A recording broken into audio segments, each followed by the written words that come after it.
When you think of people who play video games, do you think of lazy people who do not want to do anything in life? Or do you think of people who are training for something bigger than themselves? I'm going to prove why playing video games is more than just a hobby.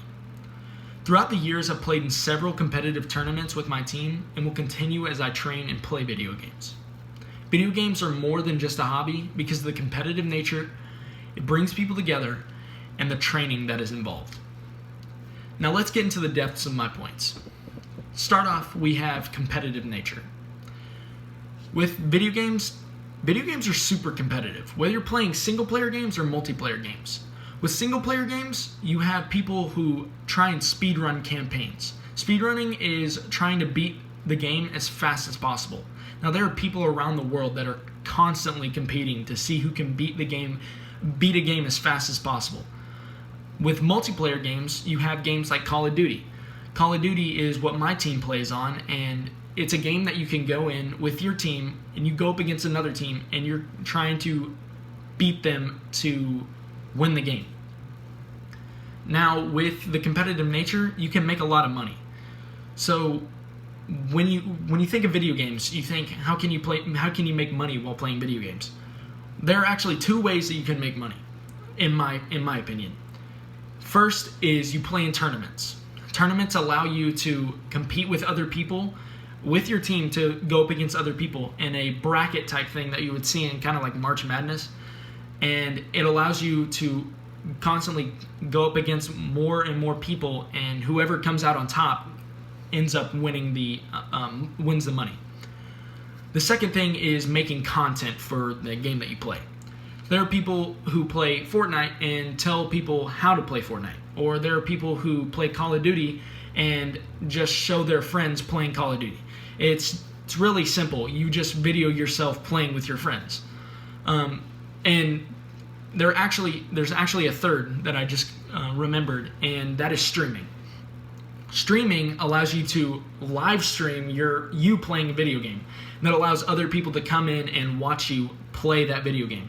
It may seem weird, but it's actually an up-and-coming thing in today. And ESPN was actually live streaming NBA players playing NBA 2K. Now, some may say you shouldn't put time into playing video games because you have such a low chance of success. But to be honest, if you think about it, if you have a high school student or a friend who plays a high school sport and you tell them that you're not gonna be able to make it pro or make it to college, that's just gonna crush them. It's the same thing with video games. If you put your mind to something, you can be the best person you can be. I mean, look at Michael Jordan. It may not be video games, but he didn't even make his freshman basketball team. And he's considered the greatest player in the world now. But he put the time and effort into playing basketball and was able to come out on top. Now, for the second part of competitive nature is actually the end goal. You want to be the best player in the world at the game that you play. With that comes playing on a pro team. Playing on a pro team may seem out of this world, but video games actually have professional teams now. Call of Duty actually has 12 teams in their Call of Duty League. One of those teams is actually based in Florida, and they're called the Florida Mutineers. There are 5 people that play in a match every single time, and they go and compete against these other teams that are around the country and the world. While it may be competitive, it actually brings people together. I can go home right now and sit and play Xbox and be able to play with somebody across the world. Gaming brings people together and allows you to bond with others. And that brings me to my second point for brings people together, and that's bond with your teammates. For me, my team, we have one person that's in Kentucky, one person that's in North Carolina, and another person that's in Florida.